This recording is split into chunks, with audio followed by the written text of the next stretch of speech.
बाहेर मोराजकर साहेब आलेत. हो का? अरे मग बाहेर कोणी आहे की नाही? नाही, तसे भाऊजी आहेत, पण ते म्हणाले की परशुदादांना बोलवून आणा म्हणून. ती नर्मदेची मुलगी असली ना तरी तिचा बाप नरसिंह आहे हे विसरून चालणार नाही. तो नक्कीच कुठली ना कुठली चाल खेळणार. जीवाची बाजी लढवून अमृताला सोडवलं असं तुमचं म्हणणं आहे? माझं म्हणणं म्हणजे वस्तुस्थिती तशीच आहे साहेब. मी काढलं एकट्यानं सोडवून. तुमच्या शौर्याच्या पराक्रमाच्या कथा जरा कळू देत ना घरच्यांना सुद्धा.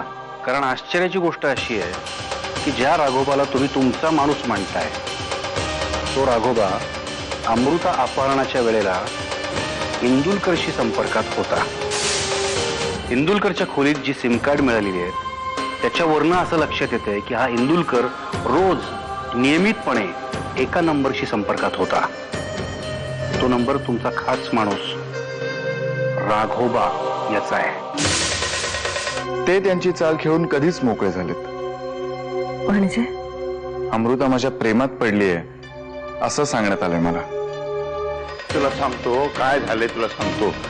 म्हणजे बघ, जानकी बहिणीच्या वडिलांची शेत जमीन आहे की नाही ते राघोबाकडे गहाण होती. पण तू रागाला लात मारल्यामुळं कवडी मोलाची किमतीत ती तिच्या वडिलांना त्यांना विकावी लागली आणि त्याचा डूक धरून बसलाय तो नालाय कुठला. म्हणून हा सगळा डाव रचला हरामखोर. एकदम असे निष्कर्षापर्यंत येऊ नका. कारण ज्या राघोबाला तुम्ही आता एवढ्या मनापासून शिव्या घातल्यात तो राघोबा अमृताला ज्या दिवशी सोडवलं त्या दिवशी तुमच्याच बरोबर होता. मी तुम्हाला सुरुवातीला विचारलं होतं की वामनराव आणि जानकी मॅडम बरोबर चेण्याला जाताना तुमचं पिस्तूल तुमच्याकडे होतं ना, त्यावर तुम्ही नाही म्हणून सांगितलं होतं. इंदुलकरवर आणि माझ्यावर एकाच पिस्तुलातून गोळी झाडण्यात आलेली होती. आणि नंतर मी त्या आड्यावर गेलो की नाही तिथं त्या माणसाची माझी झटापट झाली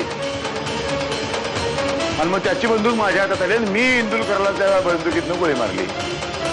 इंदुलकरवर झाडण्यात आलेली गोळी आणि त्या दुसऱ्या माणसावर झाडण्यात आलेली गोळी या दोन्ही गोळ्या वेगवेगळ्या पिस्तुलातून झाडण्यात आलेल्या आहेत. त्या दुसऱ्या माणसावर जी गोळी झाडली ती राघोबाने झाडली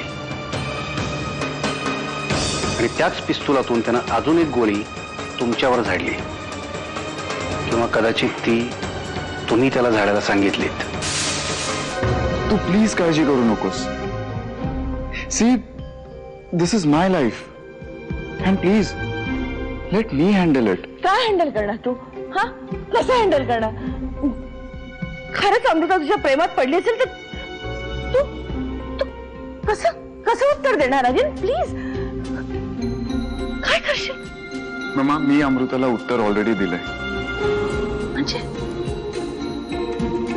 मी अमृताला होकार दिला.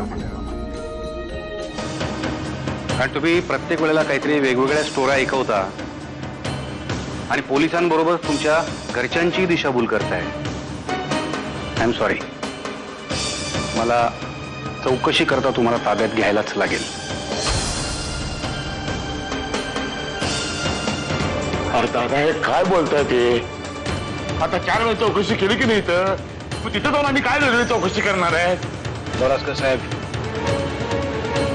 सत्य समोर आणण्यासाठी तुम्हाला जे हवं ते तुम्ही करा. मी त्याच्या आड येणार नाही.